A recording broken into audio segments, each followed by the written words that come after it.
RogueCon 23. That's right. It is here. It's not back. It's here. It's the first one. Join the ultimate celebration of digital content with its creators, passionate fans, and industry experts. It is all happening in downtown Waco across multiple venues, January 20th through the 22nd of 2023. Now, if you want to go, you got to get tickets, and tickets are on sale at RogueCon23.com. That's RogueCon, RogueCon 23.com. Be there. I'm going to be there. Everybody's going to be there. Let's go. Coming up on the Payoff. This has been a long time coming for me. I mean, a long time. Hollywood Henderson, before I got sober, I would read about him. He's an NFL great, played for the Cowboys when the Cowboys were really America's team.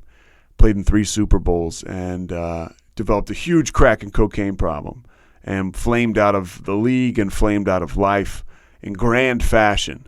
And his return to the top was also grand. He gives back to the rooms of recovery, gives back to recovery, gives back to people, gave back to us here today by joining me. But this guy was Deion Sanders before there was Deion Sanders. And now he is just such a serious inspiration. And I'm so excited for you guys to hear this. Hollywood Henderson, Thomas Henderson now. Used to be Hollywood, now it's Thomas Henderson. But some of the stories here are just absolutely amazing. The guy's drug use really ramped up when he became good friends with Richard Pryor and Marvin Gaye, and we talk about that and so much more. But this is a good one. I'm proud of this, and I love this guy for giving me the time. I love this guy too for giving me his music. Kevin Souza.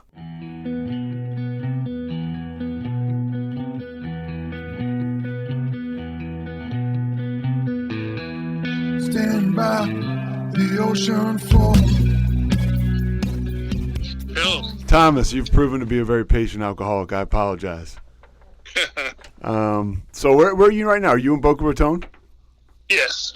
Okay. My home is here, and I have a home in Austin, but I spend most of my time in Florida. Okay. You grew up in Austin, Texas? I was born and raised in Austin, Texas. And you ended up moving to Oklahoma City. I guess you played your first 2 years of high school in Austin, right?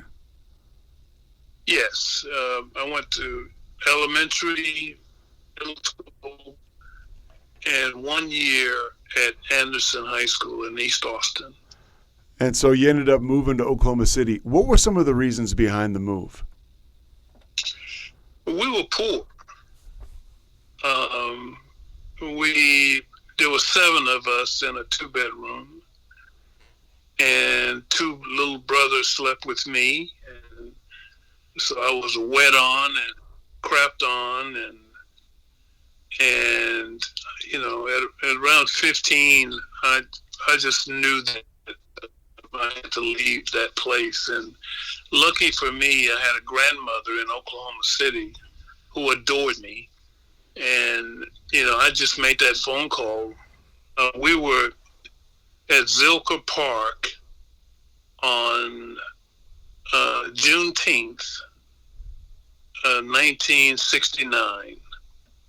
And, I walked out of the park because my mom was raising Cain with me and cussing me out.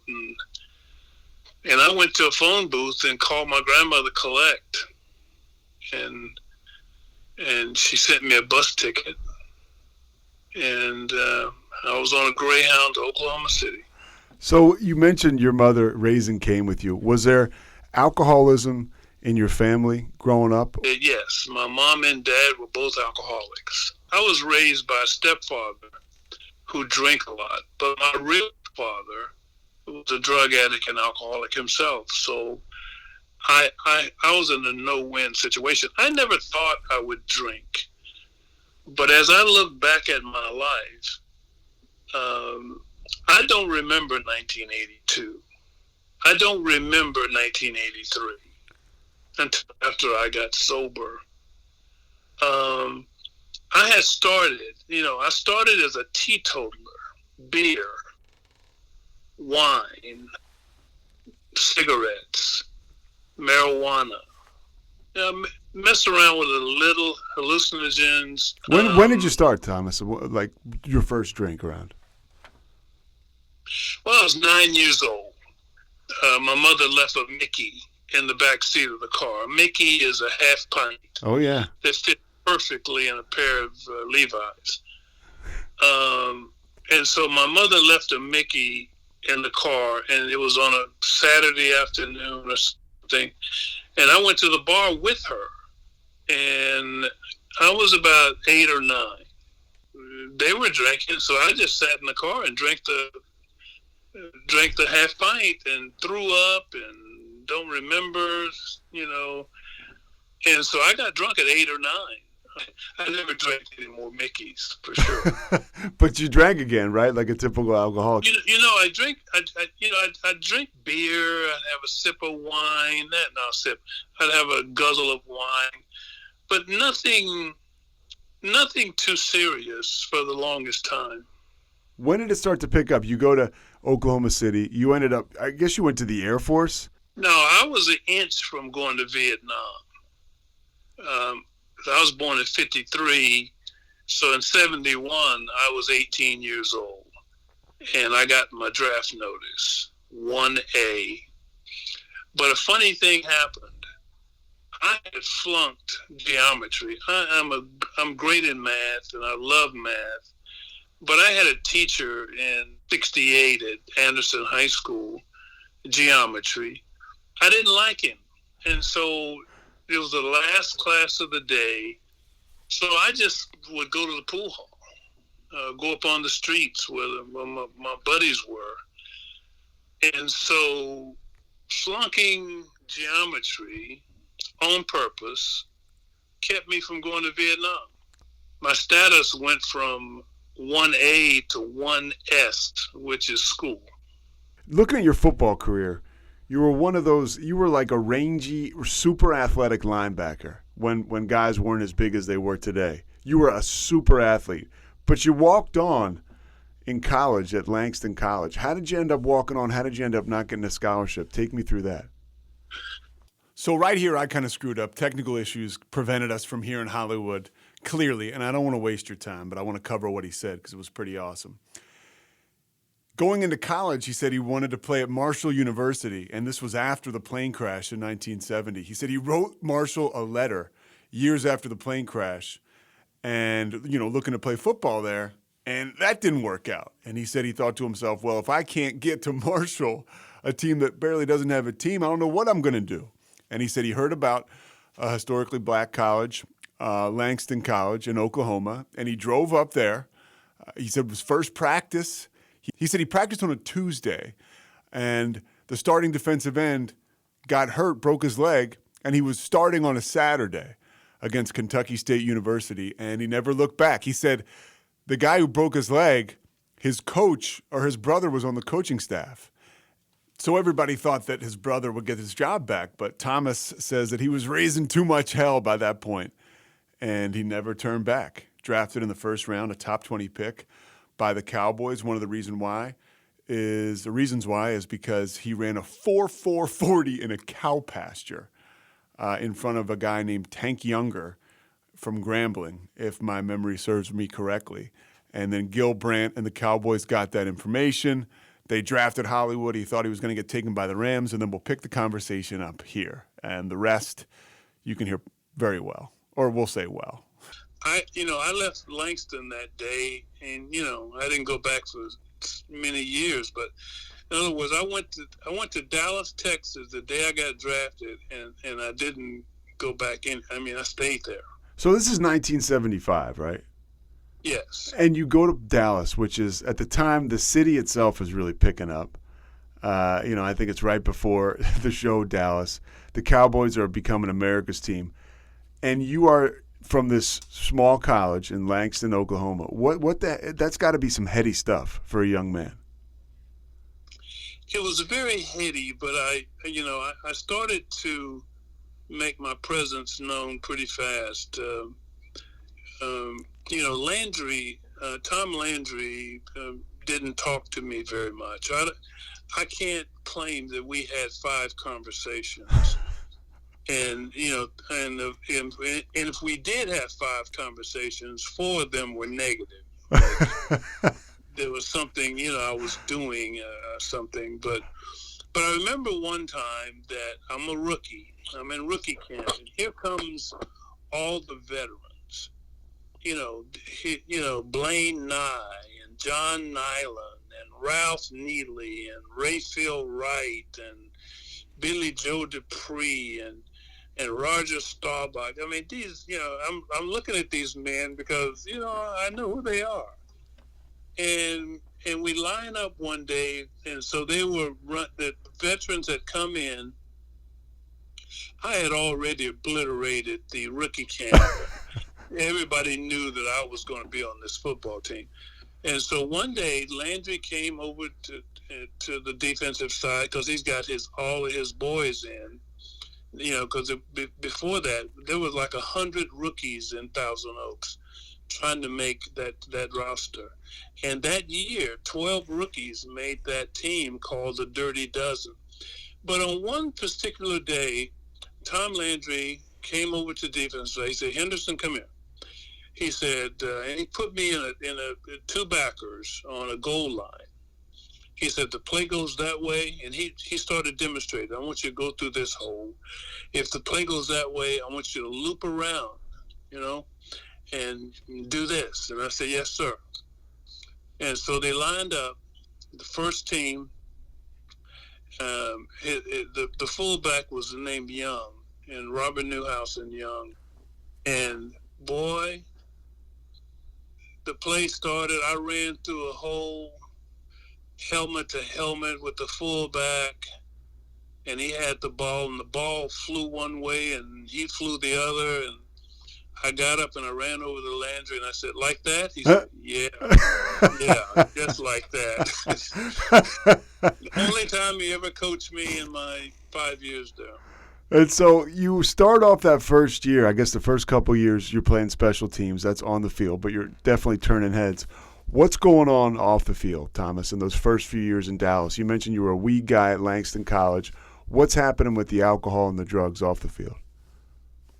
I'm still a teetotaler, 2 cans of beer, I'm done. I've never drank whiskey, I've never drank bourbon, I've never drank scotch, Cavassier, I've never, vodka, and so I was still a couple of beers and marijuana, just a lot of marijuana. And then when did it ratchet up? You started that third year, right? You start all 14 games, and the team is real good. Well, let's back up. Okay. So we go to Miami to play Super Bowl 10. Against the Steelers, right? Against the Steelers. And I go to a concert, like on Wednesday or Thursday. It was the Temptations and the Pointer Sisters. I'm sitting on the front row, and one of the Pointer Sisters started looking at me. And I started winking at her, and just before you know it, I was in our hotel room, and we started a relationship. Her name is Anita Pointer of the Pointer Sisters, and that off season, which would have been January of '76, I went to Los Angeles to hang out with her. Actually, I went to Sausalito, which is outside of San Francisco. But in that relationship, I met Richard Pryor and Marvin Gaye. Okay.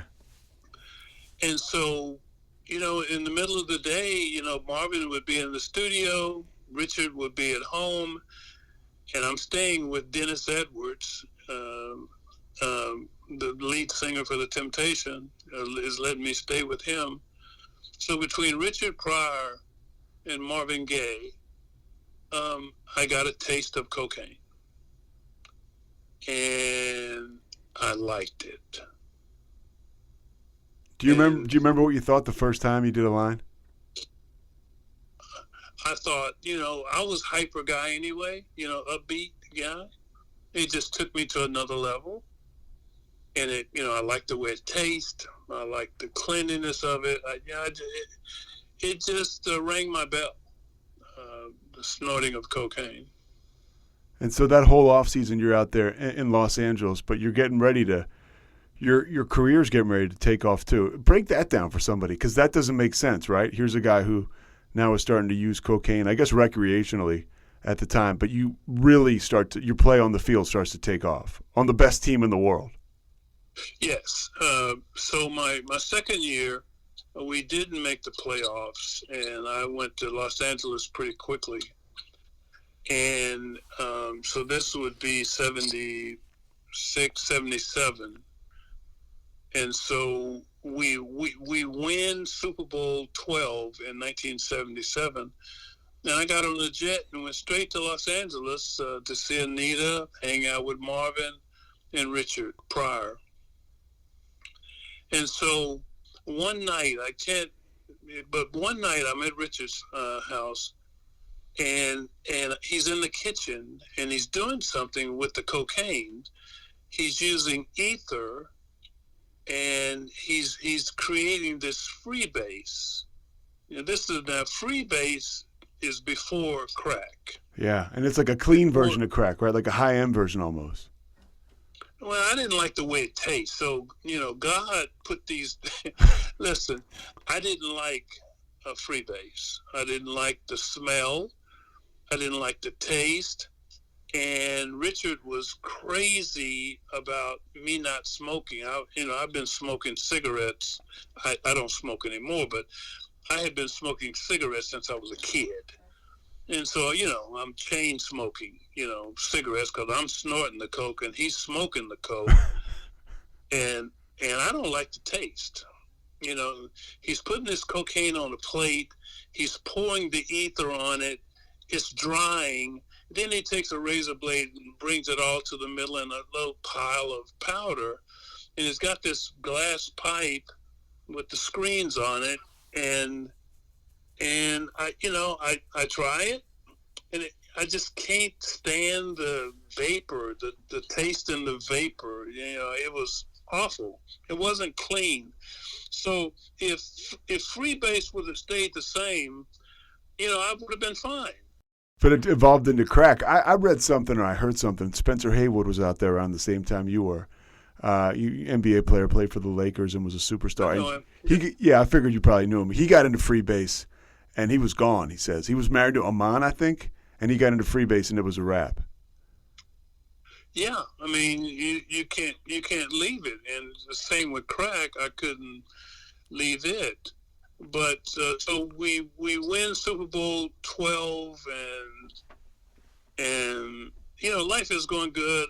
78, I make the Pro Bowl, and so, but then I started to ramp up my recreational use of cocaine. Every bar in town, every bartender, the places I went, my partner, I had a nightclub, my partner was a cokehead. Not many Cowboys were doing cocaine. Later there were some players who started doing cocaine, but I didn't have any cocaine buddies on Dallas Cowboys team. Do you think that's because you were sort of ahead of the curve with the LA scene, and these are guys who just weren't exposed to the type of things you were? I think that's correct. Yes. And so in November of 1979, we're playing the Washington Redskins. Preston Pearson comes to me before the game and gives me a handkerchief. It's got a Cowboy logo on it, and he says, I'm making these and I'm selling these. If you get a chance, show it to the TV camera. They always put the camera on you. I said, okay, Preston. So I just stuck the towel in the front of my pants, and I played the whole game with the towel on. And I come to the sideline, and here comes the camera. And I go, and I pull on the flag for Preston. I'm doing this for Preston. And Tom Landry fired me for that. You guys I'm guessing you guys were losing the game. We were losing the game. Yeah. and he fired me, and I didn't have the opportunity to tell him why I had the flag in the first place. That meeting went awful. After the game, so you met with him. better. I read this. After the game, you met with him, and you did a bunch of coke right before you go to meet with him. Yes. That morning, Monday morning before Thanksgiving, I filled up both nostrils with about a half a gram of cocaine. I was, my feet wasn't touching the ground nowhere. Yeah, and you go to meet with him, and obviously that was the end of your career with the Cowboys, because he. Yeah. One of the things I want to touch on you, and I think it might just be a way that you term it, or it may just be an accountability thing with you being in recovery. You always say he fired you. You don't say you were cut by the Cowboys. You say Tom Landry fired you. Is there a reason why you use that word fired? Yes, because I was a great player. I was an asset to the football team. I ran down on punts as a starter. I ran down on kickoffs as a starter. I intercepted passes. I sacked quarterbacks. I covered O.J. Simpson and Wilbur Montgomery one-on-one. I was an asset to the football team. So, you get cut in training camp. You get fired during the regular season.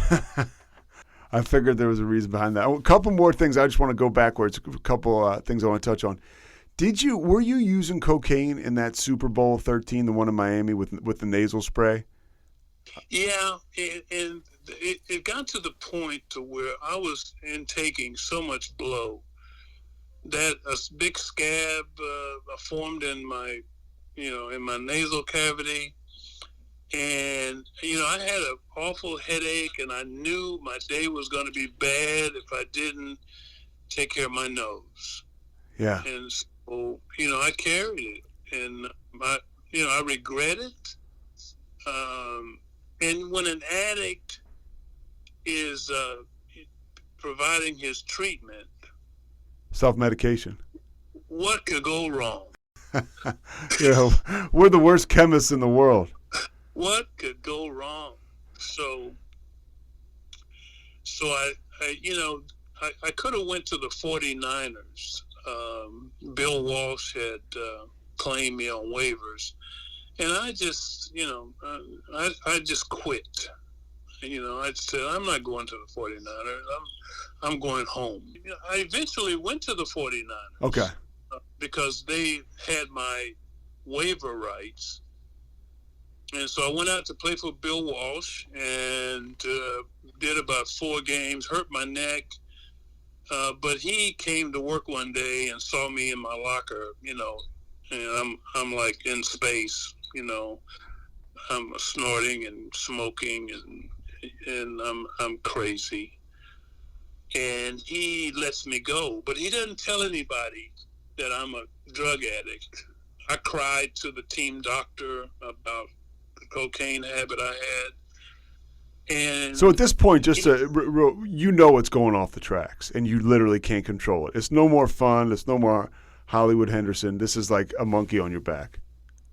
That's right, and I don't know what to do with the monkey. And the monkey even feels sorry for me. Yeah. The monkey is looking at me and says, boy, now look. And so Walsh just brings me a check to work and says, you're out of here. And I get fired. And he says, call Bum Phillips. In Houston, the Oilers coach. Yeah. And so I said, okay. So I called Bum, and Bum says, how much can I get you for? I said, 150. Well, I don't know that Robert Brazil is making $45,000 because he's still on his first contract.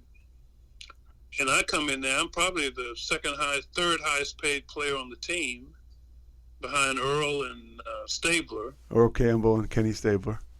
And so they, word got out how much I was making, and boy, the locker rooms turned on me. But I still played well, and I put the Oilers in the playoffs. I intercepted the pass from the Minnesota Vikings to end the game, and because they were close to marching in, and but they said they didn't want me back in Houston. Was it personal stuff they didn't want you back?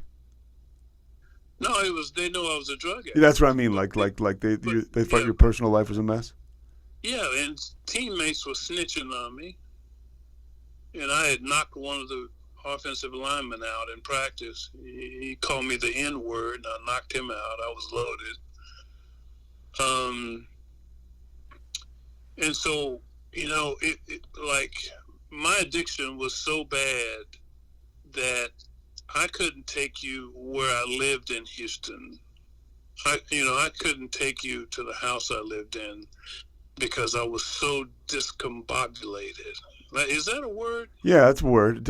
So you wouldn't be able to find the house? No. Yeah.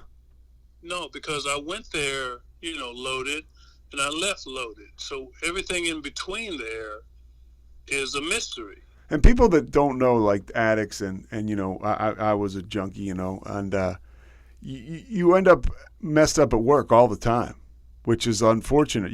For me at least, I was like, oh, I'll control it, and then guess what happens? You're at work. You're at the facility, right? And you're on drugs. Yeah. So after Houston, I go to treatment. John Wooten pulled me to the side, called me to a meeting, said, "Hey, man, everybody knows what's going on with you." Now, who's John Wooten? John Wooten blocked for Jim Brown. Okay. With the Cleveland Browns. Okay. He was an offensive lineman. He's Okay. a good brother. And John confronted me, and I cried like a baby, and I went to treatment. And I went to treatment in Arizona, 1981. And Don Shula was interested in me. So I signed with the Dolphins. And, the worst place you can send a cocaine addict is Miami, Florida. I read that you came back from that Super Bowl 13, with like 4 ounces of coke. Yes. Okay. Yeah, but how about I'm living there now? Yeah, that's trouble. But God has a great sense of humor, and broke my neck and fractured C1, which is the very top of the spinal cord. But he blessed me that he didn't paralyze me. And I went back to Dallas, and I smoked up $150,000 worth of crack that year. Every time my check came, you get paid by the game, so I was getting about $7,000 a week from the Dolphins. And there was no direct deposit at the time, so I'd be out there looking for the mailman. And so, life got pretty dark. And so now I'm smoking crack, and I'm lighting it with 151 rum, and I'm drinking the 151 rum after I smoke so I can come down from the moon. Who are you hanging out with while you're doing this? Are you isolating, or are you still I'm isolating with a family, but they give me my own part of the house, and they see me 1 or 2 days a week, and so and with my last 3 or 4 checks, I saved up, and I moved to California, and this is the story that it's difficult to tell, but I'm going to tell you. I was charged with sexual assault. Now, I was a sex symbol, and women love me, and I love women. But in all honesty, I don't remember that night. And this is 1983.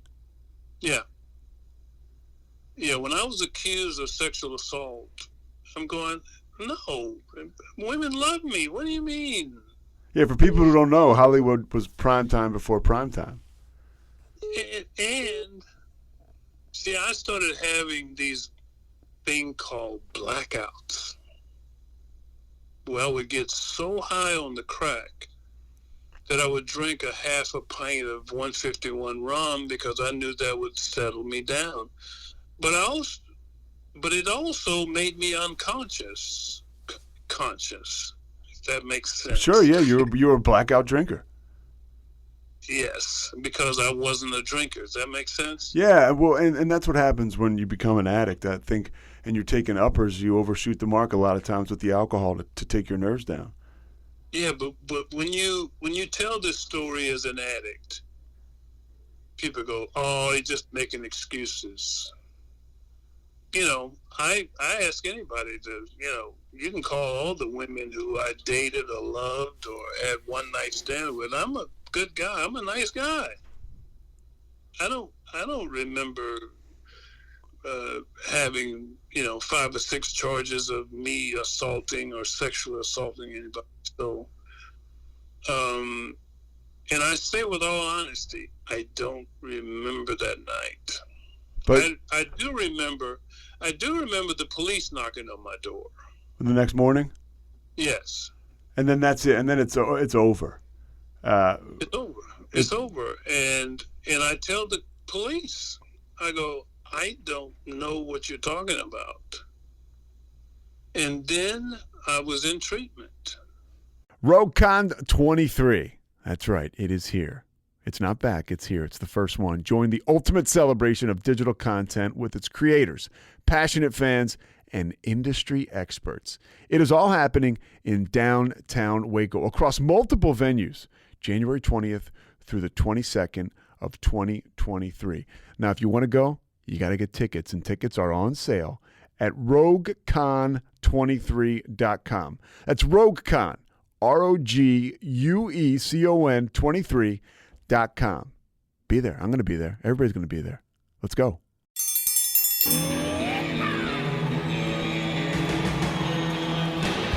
Hi, I'm Hank. You might remember me from a show called King of the Hill. Check out a King of the Hill rewatch podcast. These boys ain't rap, but they are funny. Find the podcast anywhere you get your podcasts or at roguemedianetwork.com. I tell you what.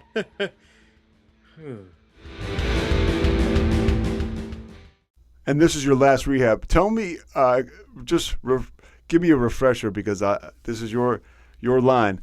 You have a take on the word rehabilitation. I've seen some of your talks. And what do you say about the word rehabilitation? Tell me, remind me. Okay, so you say rehab, right? Like is a rehabilitation, like a rehabilitation, like as if you had something going on in the first place. Yes. It's a funny name. It's not necessarily the right name, but you end up in rehab. Yes. And what happens to you? How do you get that bug of recovery? Because you got to want it. You have to want it. Well, I wake up. I come to in a treatment center in Orange, California, and I meet this psychiatrist named Joe Persh. Now let's go back to 1980 when I went to treatment. It was a mental hospital, and women were pulling their dresses up and turning doorknobs. And I asked one lady, "Why are you turning that doorknob?" She goes, "Yeah, I don't know." And she just goes and turns doorknobs. And so I was really in a loony house, I was probably appropriate, and I was judging everybody. And then one day I had a moment of clarity. I go, these people are crazy. And then I thought, I'm in the group. What are they thinking of me? And so that was. This guy says he played for the Cowboys in a bunch of Super Bowls. He thinks he played for the Dallas Cowboys. Yeah. And so I met Joe Persh. God rest his soul. He passed away about 6 weeks ago. And he was a psychiatrist. He was a psychiatrist. He treated Betty Ford, Billy Carter, Buzz Aldrin, Betty Ford, How did you get in touch with him? Because you were Thomas Henderson? He was looking out for you? Or? No, my lawyer in California just came by the house. I was smoking. Came by the house, picked me up. He cussed me out, and he drove me to Orange, California from Long Beach, and my life started over. I've been sober now 37 and a half years because my lawyer took me and dropped me off. Amazing. So you'll have 38 years on November 8th, God willing, right? Yes. And so you meet Joe Persh. What does he start to do for you? He starts to be very sarcastic with everything. And he introduces me to a man who had 9 years sober. He's a member of AA. And to tell you how difficult this man has been in my life, but been a blessing, he said to me on my 25th anniversary, he said, "I still have your recovery in pencil." Oh. He said, "I might think about taking it and writing it in ink when you turn 40. So he's a bastard, but I love him. He has been the best thing that's ever happened to me. He helped me become a man. He helped me become an honest man.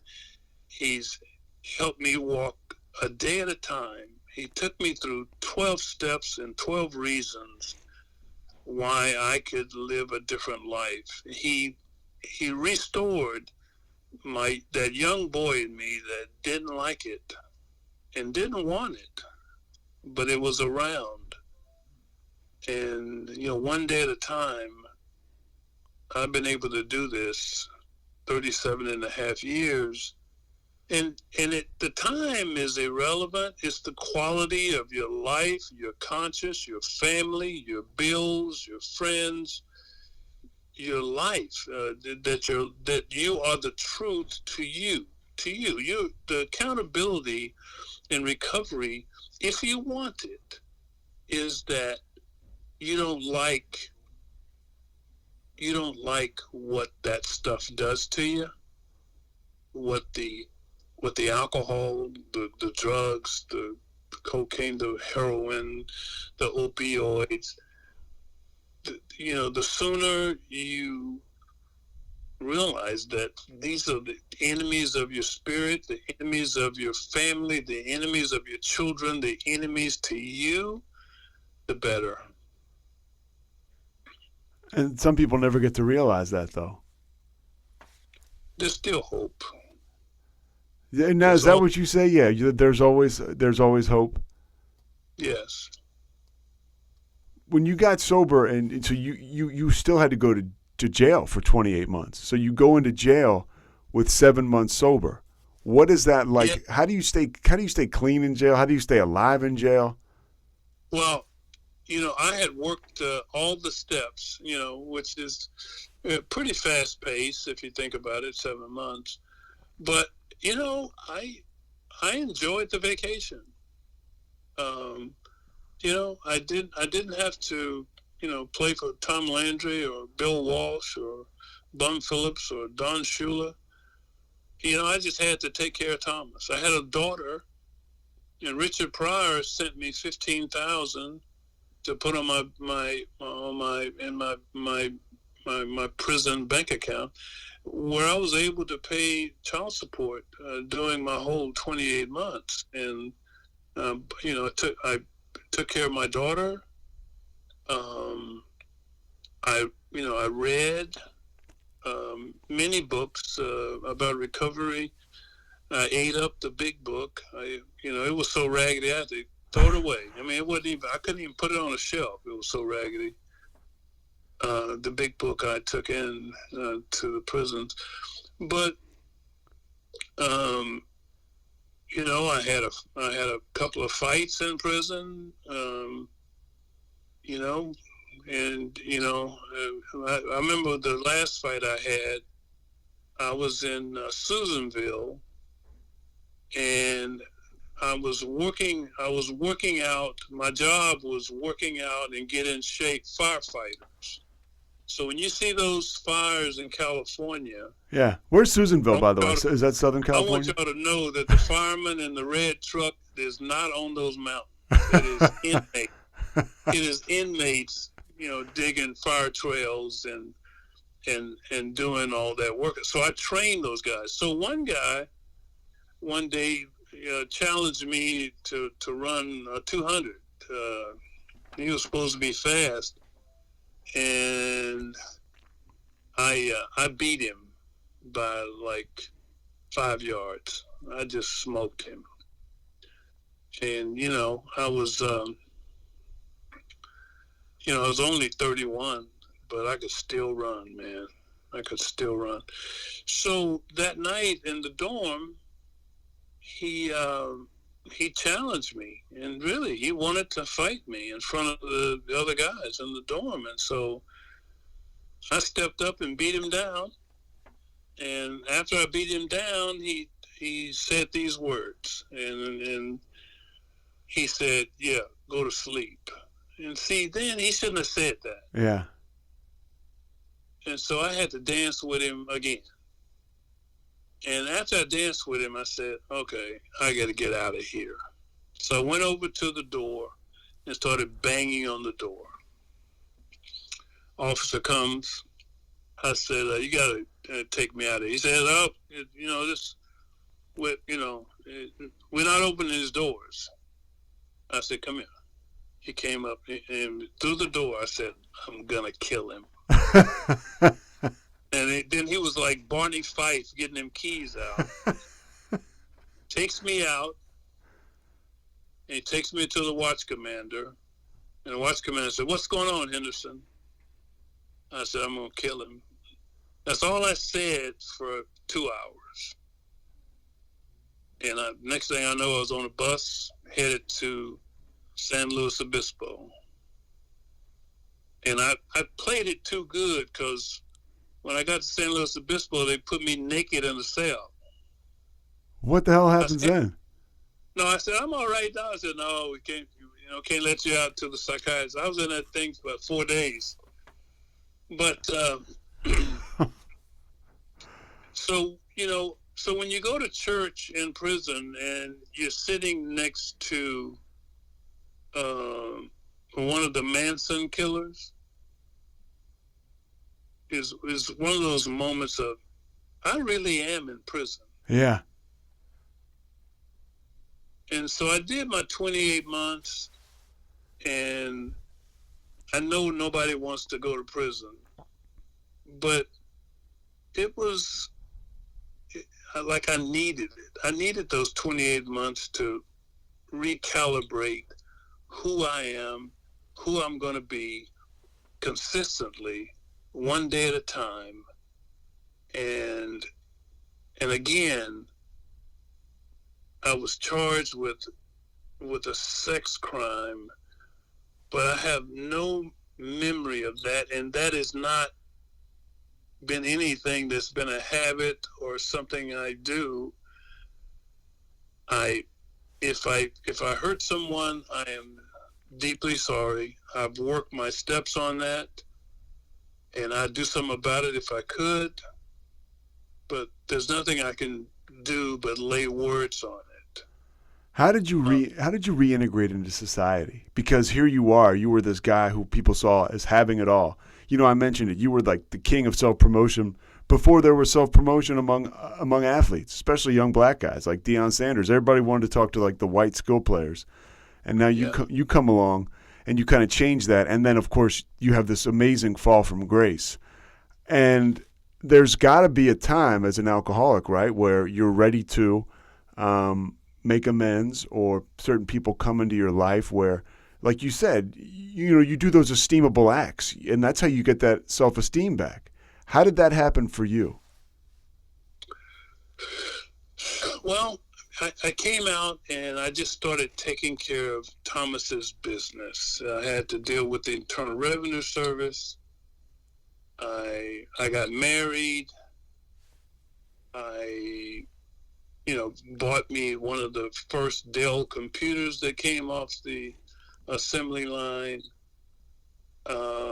I made amends where amends need to be made. I paid the IRS back. I moved back to Texas.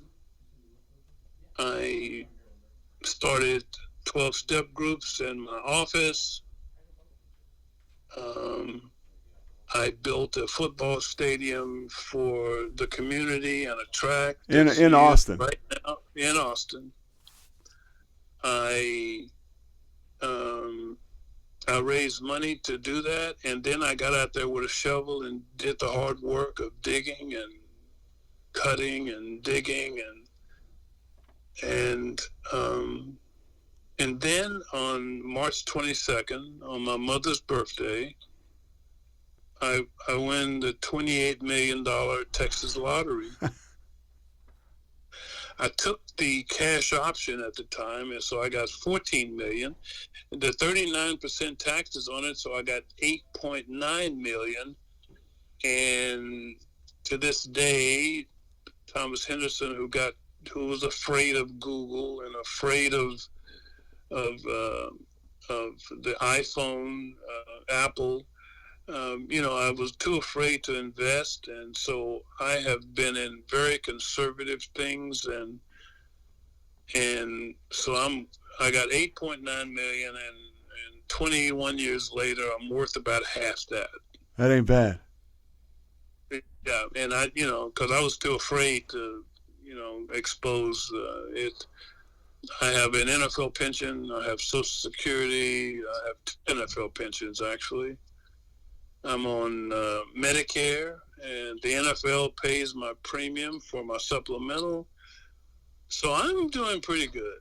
And by the way, you get your 1993 is your 10-year sober birthday, and Tom Landry comes back and shows up. And He does. And that's kind of stuff that starts to happen to us when we get sober. Yes. I mean, that was huge because he would not answer my text or my emails, but I gave him the invitation, and there he walks in with that red leather jacket and khakis, and he didn't bring his wife, but he came and he got up on stage and talked about me because he heard some stories from my college coaches, and he got up and his first thing he said was, "Boy, if I'd have known that, I would have never drafted you." But yeah, it was that was very powerful for him to come to my 10-year anniversary and fundraiser, and Roger Staubach and Drew Pearson and Too Tall Jones, and I've got great friends, and the people who know me. And so, they've never seen me hurt a woman or force a woman to do anything. So the people who know me. And I still don't know what happened in 83, but if I look back at it, probably it's the best thing in the world to happen to me, although I wouldn't wish that on anyone. But for me in particular, this boy who didn't know his father until he was 22, this boy whose mother shot her stepfather right in front of him, this boy who drank his first drink, Mickey, and threw up and didn't remember stuff. And so it all went full circle with the 151 rum. I mean, I'm a teetotaler. I'm a beer drinker. But for about a year, getting this from Richard Pryor, I'm starting to drink this 151 rum, and I'm also lighting my pipe with the 151 rum. Yeah, which is quite a scene, Yeah, in other words, you tell somebody it's flammable. Well, why are you drinking it if it's flammable? Well, it brings me from the moon, back to the earth, but I don't know that I'm in blackout. I don't know that I don't know what I'm doing. I don't know that I'm meeting people. I don't know. I just don't know. And that's addiction for you. Yeah, but it's scary. How about I could have killed people? It's terrifying. It's terrifying. I got a couple more things for you before I let you go. This has been incredible. You are on the cover of Newsweek before the Super Bowl because you say about Terry Bradshaw, he couldn't spell cat if he got the C and the A. And he was pissed about that. I mean, I've seen interviews since then. He was not happy. And then you end up losing the game to the Steelers, and you have a chance to make amends to him in 1999. I read that. At the field I was building. He comes to do a piece for you for Fox Sports. Yes, and I pull him to the side and I go, I'm sorry. I mean, I made amends. And he goes, oh, no. I said, Terry, I stopped him. I got his eyes. I looked him dead in the eye as a man. And now he's using it as a gimmick. I saw him on one of the Super Bowl sportscasts, and he goes, he was talking about he wasn't that smart. He's playing it up. And when I see him, I would have saw him this weekend at the Hall of Fame. Yeah. But I'm not going. I canceled because of the COVID. There's too many people in the airport. The planes are packed. Yeah, everybody's out traveling again, and your boy Drew Pearson's getting inducted. Yeah, my boy and Cliff. Cliff Branch? Cliff Harris. I sent them notes, and I hope they understand. I just don't want to expose I got both my shots, and I didn't want to expose myself, and I know a lot of those people are going to come up and want to shake your hand and give you a hug, and I've been to 10 or 12 Hall of Fame inductions, and I know what the atmosphere is like, and I don't feel like doing that. So my life is good. I have 2 daughters, 7 grandchildren. I'm still doing this thing one day at a time. You still getting to meetings? I'm still, yeah, absolutely. What the hell? I'm just yeah. What the hell do you think? Yeah, I mean, me too. That's all. That's for me. That's what it is, man. The fellowship, God. I'm doing, I'm doing Zoom, but I sneak in a lot of meetings. Yeah. What would you tell somebody, or what do you tell somebody that's just hanging on, trying to get a day? Well, you got to make a decision. So I know some people have never been told that, but if you're constitutionally capable of making a decision today that I am not going to drink today, I'm not going to use today, and then when a day passes, then you say it again, I'm not going to drink or use today. And if you start your day out, even if you have no time, and if you start out and say, I'm not going to drink today, and before you know it, you'll have 37 years, if you can do that every day. Unbelievable. And that is a lot of hope. Anything you working on now? I saw something recently that said you were working on a documentary. Is that true? I'll be looking for that. Yes. If that's true. What's the story with that? Under my bed is the film and transcript of the Thomas Henderson story. And I have not been able to find a broadcaster, Netflix or NFL. No, I guess if there's anything like sex in your story, they want to put it on headline news, but if you want to tell the story, it's no value to anybody. So is the documentary done? It's done. It's under my bed, and I mean all the parts of it are under my bed. Sure, yeah, and we need a conglomerate. We need some company to put the finishing touches on it and put it out there, which is not easy, like Amazon or something like that.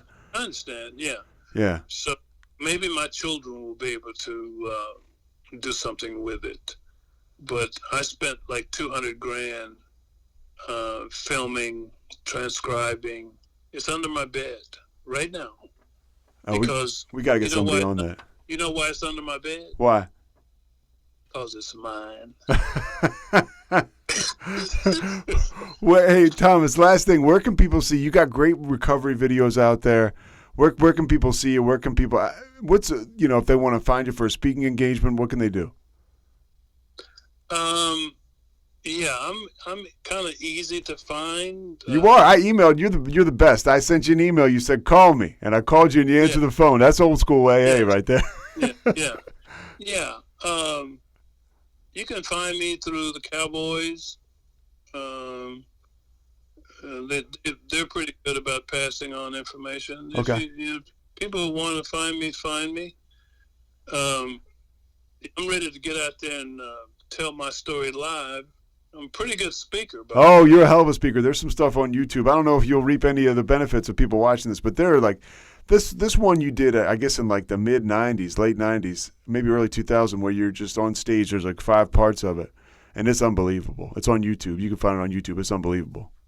Yeah, that's the one. Yes, I'm still clean. Yeah, man, that's awesome. I mean, I saw that before I got sober. Watching it, like getting welled up, thinking, man, can I do this? And then after I got sober, watching it 2 years later, and then I watched it just recently. And it's every time it's the same, man. You are filled with hope, and you are filled with, I can do this too. Well, I'm still doing it one day at a time. Yeah. One of my sponsees recently said to me, man, what's it feel like to be 37 years sober? I said, well, if I can get through the night, it'll feel fine. He goes, damn. That's the truth. You got all that time and it's still down to like just today? I said, absolutely.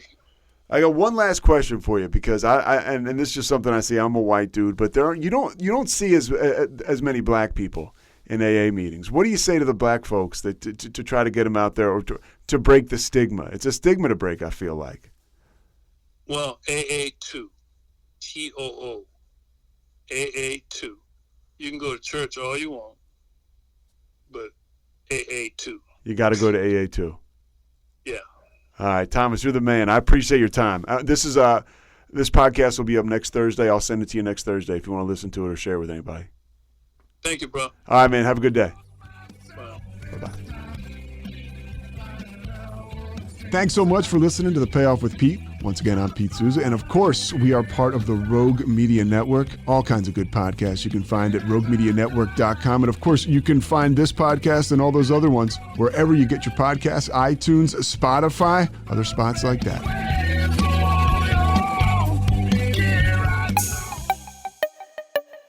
This has been a Rogue Media podcast.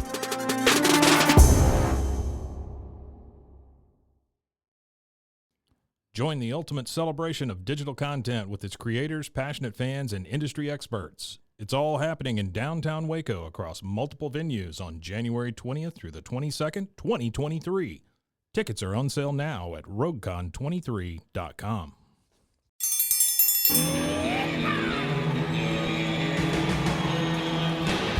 Hi, I'm Hank. You might remember me from a show called King of the Hill. Check out a King of the Hill rewatch podcast. These boys ain't rap, but they are funny. Find the podcast anywhere you get your podcasts or at roguemedianetwork.com. I tell you what.